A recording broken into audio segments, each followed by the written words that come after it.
अस्सलामुअलैकुम दोस्तों। Pakistan cricket fans के लिए वो खबर बाहर निकलकर आ चुकी है जो आप लोगों ने कभी सोची भी नहीं होगी। जी हाँ दोस्तों, बताते चलें, इंग्लैंड के खिलाफ पाकिस्तानी टीम की ना सिर्फ यहाँ पर टी20 सीरीज आ चुकी है, बल्कि पहले टी20 मैच का टाइम टेबल और शेड्यूल भी सामने आ चुका है। नया कप्तान भी आ चुका है और अकेला कप्तान नहीं, यहाँ पर कप्तान अपने साथ बड़ा तूफान लेकर आया है। मतलब ये कि अपनी टीम भी अपने साथ लेकर आया है। जी हाँ दोस्तों, वही बात जो यहाँ पर टेस्ट कप्तानी लेने के बाद बाबर आजम ने की थी कि मुझे फिटनेस चाहिए, मुझे यहाँ पर वो खिलाड़ी चाहिए जो खेल सके, जो चुस्त हो और जो एक्टिव प्लेयर्स हों, जो परफॉर्म करने वाले हों। ना कि मुझे वो चाहिए जो पर्चियों के जरिए, सिफारिशों के जरिए या किसी का दामाद होने के जरिए या किसी का जो है ना ताल्लुक के जरिए टीम में आए हों। उसके बाद परफॉर्मेंस भी चाहिए। बिल्कुल वैसे ही आज इस बंदे ने फैसला लेकर यहाँ पर दोस्तों बता दिया है कि बातों की हद तक नहीं, यहाँ पर मैं प्रैक्टिकली भी अमल दरामद करवा कर दिखाऊंगा। जी हाँ दोस्तों, पहले टी20 मैच के लिए पाकिस्तानी टीम की प्लेइंग 11 आ चुकी है इंग्लैंड के खिलाफ। आइए जानते हैं पहला टी20 मैच कब है, कितने बजे शुरू होगा। तो बताते चलें दोस्तों, यहाँ पर आप लोगों के साथ मुकम्मल शेड्यूल शेयर करेंगे, लेकिन इससे कबल यहाँ पर पहले बता देना ये ज़रूरी है कि यहाँ पर कुछ लोग दोस्तों ये कहते हैं कि टाइम टेबल शेड्यूल जरूर बताया करें।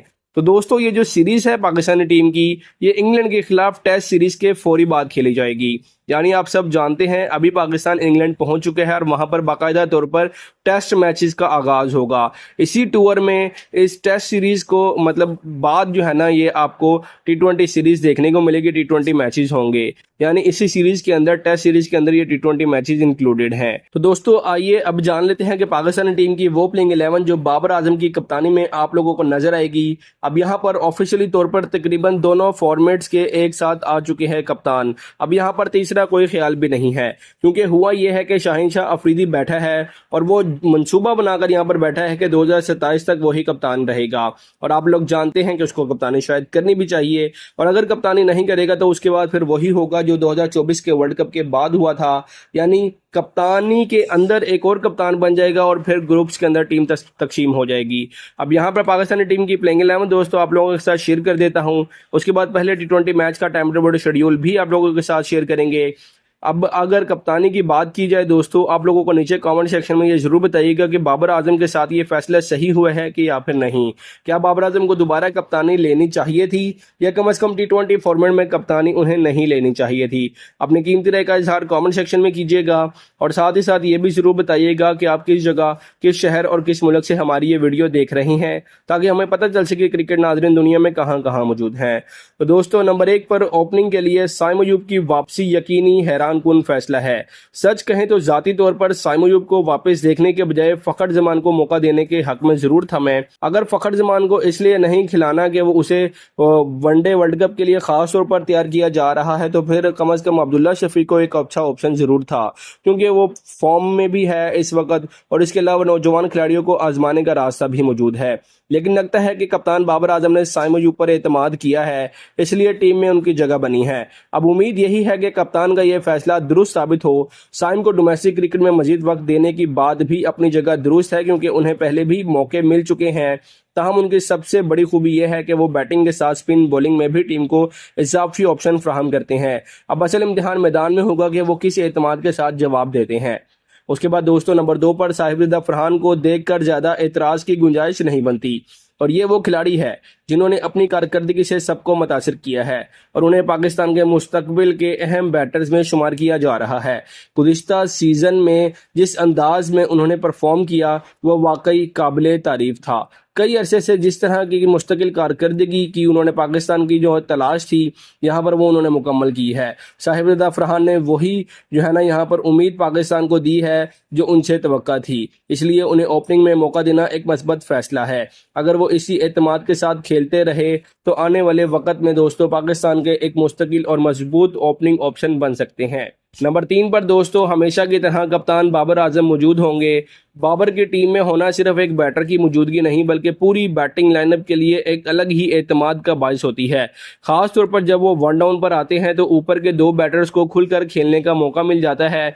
और अब चूंकि उनकी प्लेइंग 11 के कई फैसले खुद बाबर की क़यादत में हुए हैं, इसलिए उन पर भी जिम्मेदारी होगी और कप्तान के तौर पर भी और बैटर के तौर पर भी उन्हें इस सीरीज में अपना असर दिखाना होगा।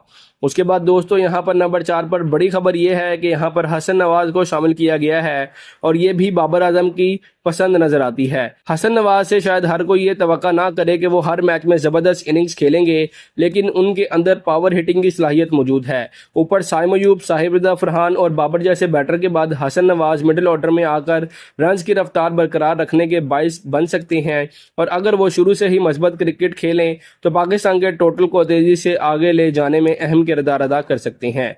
उसके बाद नाजरीन नंबर 5 की बात की जाए तो नंबर 5 पर wicket keeper batter Usman Khan अपनी जगह बनाने में कामयाब हो गए हैं और यहाँ भी कुछ लोग सवाल उठाएंगे कि उन्हें क्यों शामिल किया जा रहा है, लेकिन दोस्तों मेरे ख्याल में इस वक्त उस्मान खान को मौका देना समझ में आता है। सबसे बड़ी वजह यह है कि हमारे पास नंबर 5 के लिए ऐसा विकेट कीपर बैटर ही इस वक्त मौजूद नहीं है जो इस वक्त उस्मान खान से वाजिया तौर पर बेहतर ऑप्शन हो।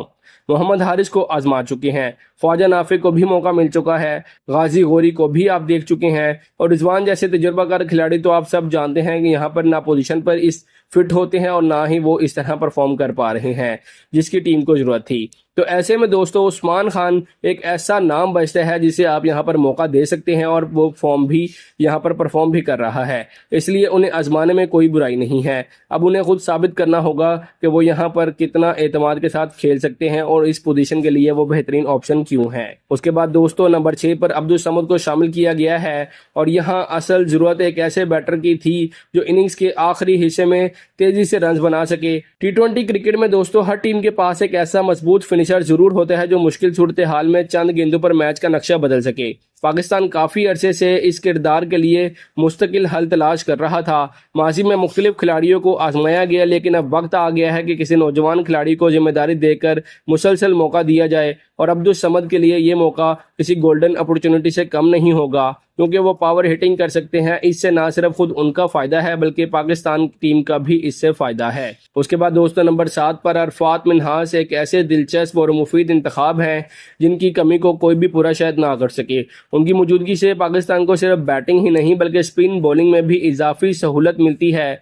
मिडिल ऑर्डर्स में वो एक अच्छे स्ट्रोकिंग खेल सकते हैं, बड़े शॉट्स लगाने की सलाहियत रखते हैं और ज़रूरत पड़ने पर रन्स की रफ्तार भी बढ़ा सकते हैं। दूसरी तरफ उनके स्पिन बॉलिंग कप्तान को एक इजाफी ऑप्शन दे देती है और T20 में ऐसे खिलाड़ी बहुत ही ज़्यादा कीमती साबित होते हैं जो दोनों शोबों में टीम को फ़ायदा दे सकें और अरफात मिन्हास इसी वजह से इस प्लेइंग 11 में अपनी जगह बनाने में कामयाब हुए हैं। नंबर 8 पर दोस्तों सुफियान मुकीम की मौजूदगी से पाकिस्तान का स्पिन अटैक मजीद मजबूत होता है। सुफियान मुकीम एक मुकम्मल स्पिनर्स के तौर पर खेल रहे हैं जबकि अरफात मिन्हास भी स्पिन बॉलिंग का ऑप्शन फ्राहम कर रहे हैं। इसके अलावा साइम अयूब की बॉलिंग भी जरूरत पड़ने पर इस्तेमाल की जा सकती है। यानी पाकिस्तान के पास एक नहीं बल्कि स्पिनर्स के कई रास्ते मौजूद हैं। इसलिए अब टीम को बार बार पुराने नामों पर इन्हिसार करने के बजाय नए और बेहतर ऑप्शंस को मौका देना होगा। फास्ट बॉलिंग में दोस्तों सलमान मिर्जा की वापसी हुई है। अगरचे हालिया कारकर्दगी से वो शायद इतने ज़्यादा मुतासर ना कर सके हों जितनी तवक्का की गई थी, लेकिन टीम मैनेजमेंट ने उन पर दोबारा एतमाद किया है। सलमान मिर्जा के साथ नए गेंद का दूसरा बड़ा नाम दोस्तों नसीम शाह होंगे। नसीम की रफ्तार, तजर्बा और बड़े मुकाबलों में दोबारा बर्दाश्त करने की सलाहियत उन्हें एक अटैक से अहम बॉलर बना देती है। नई गेंद से भी अगर नसीम और सलमान अच्छी लाइन पर बॉलिंग करें तो इंग्लैंड के बैटर्स के लिए इब्तदाई आसान ओवर्स नहीं होंगे। उसके बाद दोस्तों आखिरी नंबर पर जमान खान की शमूलियत खासी दिलचस्प है। सच कहूं तो मैं खुद इसी तब्दीली के तवक्का नहीं कर रहा था, लेकिन डेथ ओवर्स के लिए जमान खान एक खास ऑप्शन साबित हो सकते हैं। उनका किरदार बुनियादी तौर पर आखिरी ओवर में रन रोकना और मुश्किल वक्त में गेंद करना होगा। T20 में डेथ बॉलिंग बहुत अहम होती है और इसलिए अगर जमान खान अपनी यॉर्कर्स और वैरायटी को अच्छा इस्तेमाल करते हैं तो पाकिस्तान को बड़ा फायदा हो सकता है।